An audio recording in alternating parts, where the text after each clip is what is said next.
आप सब लोगों को मेरा नमस्कार। जय श्री महाकाल, जय महाकाली। मैं आप सब लोगों को और एक नए वीडियो में स्वागत करता हूं।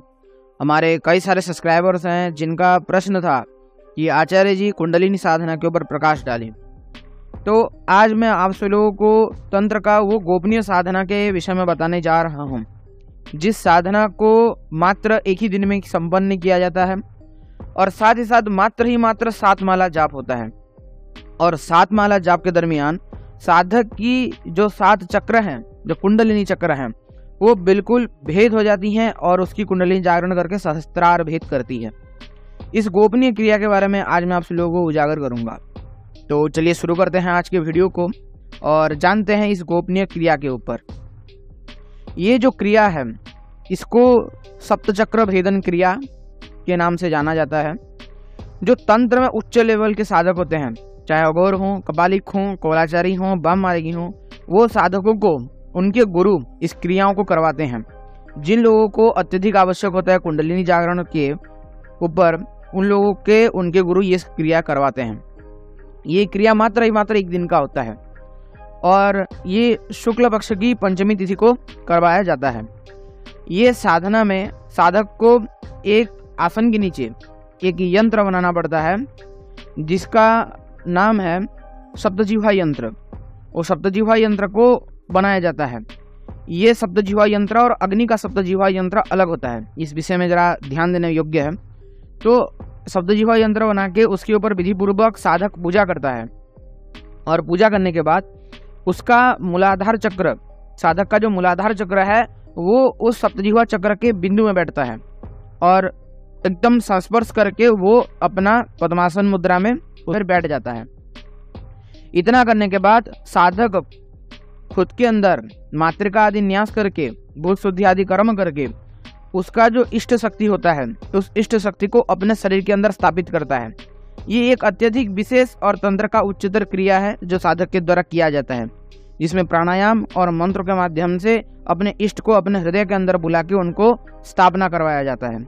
इतना करने के बाद साधक अपने सामने स्थित गुरु पादुका आदि का पूजन करता है और गुरु पादुका आदि पूजन करने के बाद गुरु से मानसिक रूप से आज्ञा लेके ये क्रिया प्रारंभ करता है। जैसे आप सभी लोग जानते ही हैं, कुंडलिनी के 7 चक्र होते हैं और 7 चक्र अलग अलग देवी देवताओं को प्रकाशित करते हैं और 7 अलग अलग प्रकार की गोपनीय विद्याओं का भी प्रदर्शन करते हैं। ये 7 चक्र और 7 प्रकार की सिद्धियां भी प्रदान करते हैं।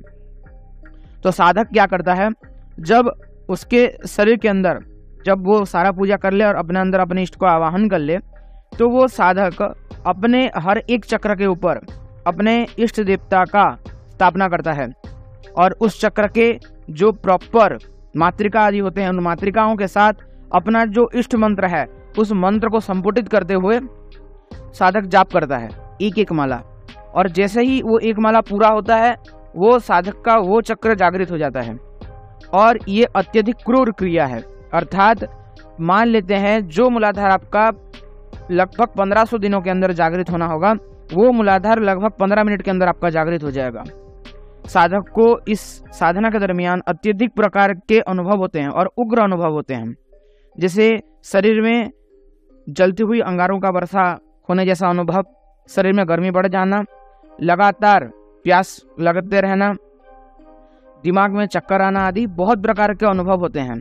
साथ ही साथ साधक को इसमें योग का भी ध्यान रखना होता है, कारण मूलाधार से लेकर सहस्रार जो 7 चक्र हैं, 7 चक्रों के बीच में कुछ जगह पे वायु भी होते हैं, वायु रहते हैं या फिर वायु का संस्पर्श रहता है।